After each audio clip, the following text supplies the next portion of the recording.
साथियों, आज हम लोग अष्टम वर्ग का द्वादशः अध्याय पढ़ने वाले हैं। इसका शीर्षक दिया गया है नृपस्य न्यायः, राजा का न्याय। इस चैप्टर में हम लोग एक बहुत ही होनहार और बुद्धिमान राजा की कहानी को पढ़ने वाले हैं। तो आइए देखते हैं पहले पैराग्राफ से। एकः नृपः आसीत्, एक राजा था। सह अतीव बुद्धिमान न्यायपरायण चासीत्, वह बहुत ही बुद्धिमान और न्यायप्रिय था।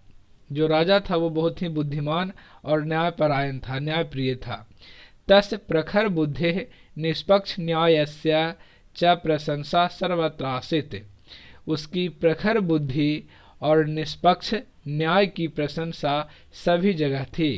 मतलब वो इस तरह से इतनी बुद्धिमानी से न्याय करता था, और वो भी निष्पक्ष, बिना किसी के पक्ष में गए, बिना किसी का पक्ष लिए, जिसको उचित दंड मिलना चाहिए और जिसे उचित न्याय मिलना चाहिए वो किया करता था, और इसकी प्रशंसा सभी जगह थी।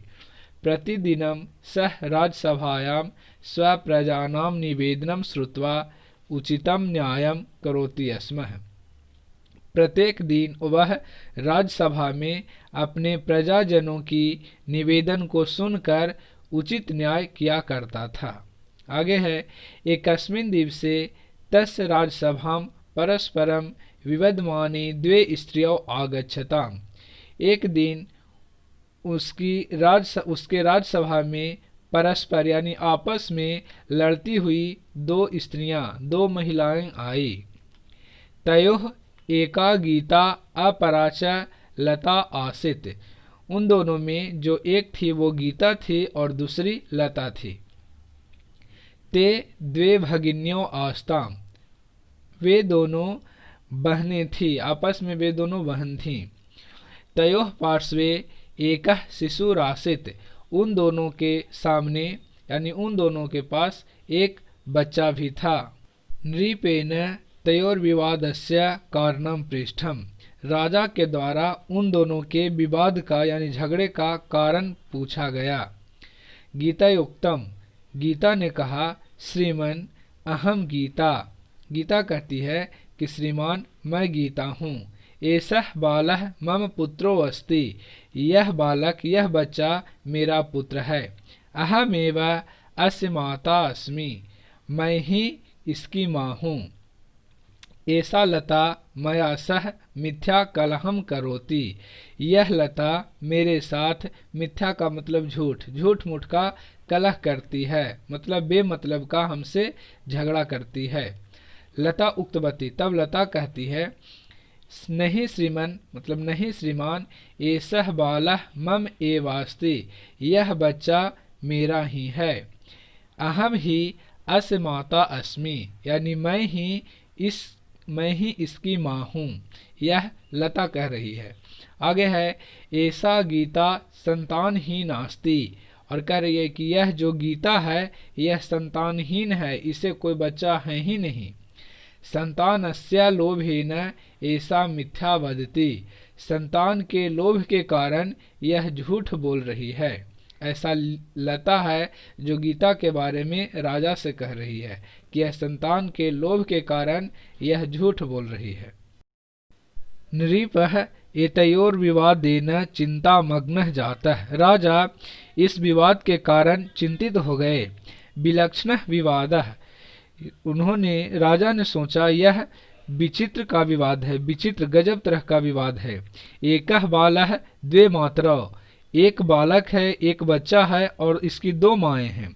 सत्यमेवा कास्ति माता, सच में इसकी माता कौन है। नृपः क्षणं चिंतितवान, इसके बारे में राजा ने क्षण भर सोचा। दृष्टा उपायः, अचानक एक उपाय सूझा। सह त्वरित मेकम आरक्षक माहुतवान, सह मतलब उन्होंने तुरंत ही एक आरक्षी को बुलाया। तस्य हस्ते तीक्ष्ण कृपाणः आसीत्, उसके हाथ में तीक्ष्ण तलवार था, यानी तेज धारदार तलवार था। आगे है, नृपः तमारक्षकम उक्तवान, राजा ने उस आरक्षी को कहा, कृपानेन अस्य शिशोः खंडद्वयं कुरु, कृपाण से यानी तलवार से इस शिशु के 2 खंड करो।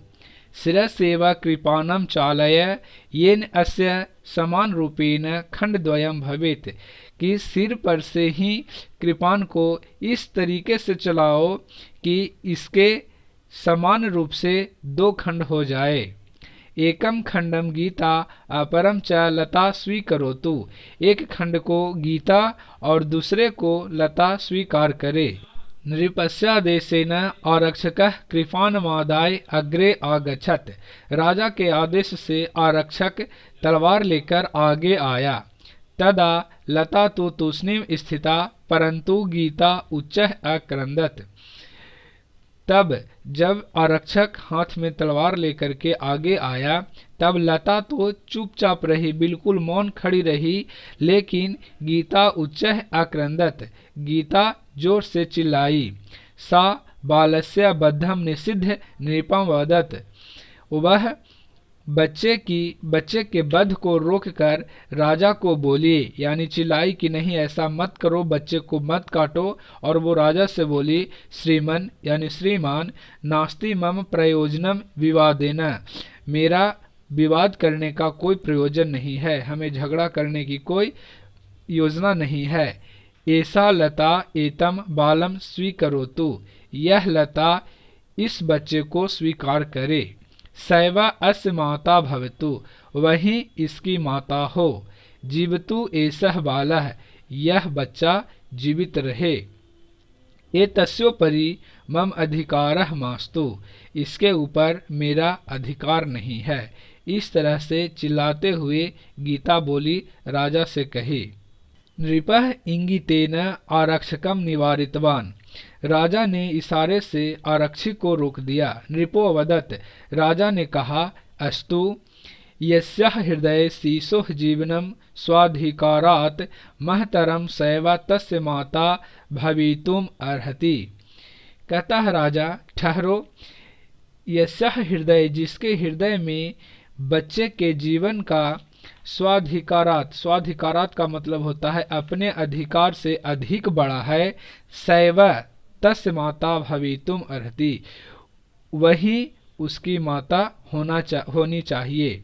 अतः गीता एवास्य शिशुः माता, इसलिए गीता ही इस शिशु की माँ है। सैवा शिशुम ग्रहिष्यति, वही बच्चे को ग्रहण करेगी। अस्ति लता मिथ्यावादिनी, लता मिथ्यावादिनी है, झूठ बोलने वाली है। ऐसा दंडभागिनी भवतु, यह दंड की भागी हो, यह दंड की भागी बनेगी और इसे दंड दिया जाएगा क्योंकि यह झूठ बोल रही है। भयेन कंपमाना लता स्वदोषम स्वीकृतवती, भय से डर से कांपती हुई लता अपने दोष को स्वीकार की। नृपस्यादेशेन तम शिशुम स्वक्रोडमादाय गीता वदत, राजा के आदेश से उस शिशु को अपने गोद में लेकर गीता बोली। हे दयालु राजन, कहती है गीता उस बच्चे को अपने गोद में लेकर के कि हे दयालु राजन, ऐसा में भगिनी क्षंतव्या, यह जो मेरी बहन है इसे माफ कर देना चाहिए, क्षमा कर देना चाहिए, क्षमा करने योग्य है। मया मम बालः प्राप्तः, मुझे मेरा बच्चा मिल गया। तादेव पर्याप्तम, वही मेरे लिए पर्याप्त है। नृपः लतामपि अक्षाम्यत, राजा ने लता को भी माफ कर दिया, क्षमा कर दिया।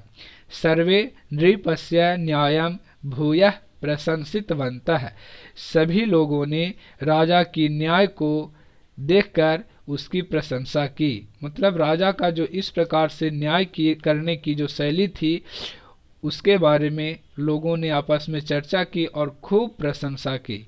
तो जैसा कि आप कहानी सुनने के बाद यह समझ पा रहे होंगे कि ऐसी स्थिति में जहाँ पे दुविधा वाली बात होती है, यह बच्चा किसका है किसका नहीं है, ऐसे सिचुएशन में डिसीजन लेने की क्षमता उस राजा के पास थी और इसीलिए वे बहुत ही अच्छे राजन कहलाए, अच्छे राजा थे।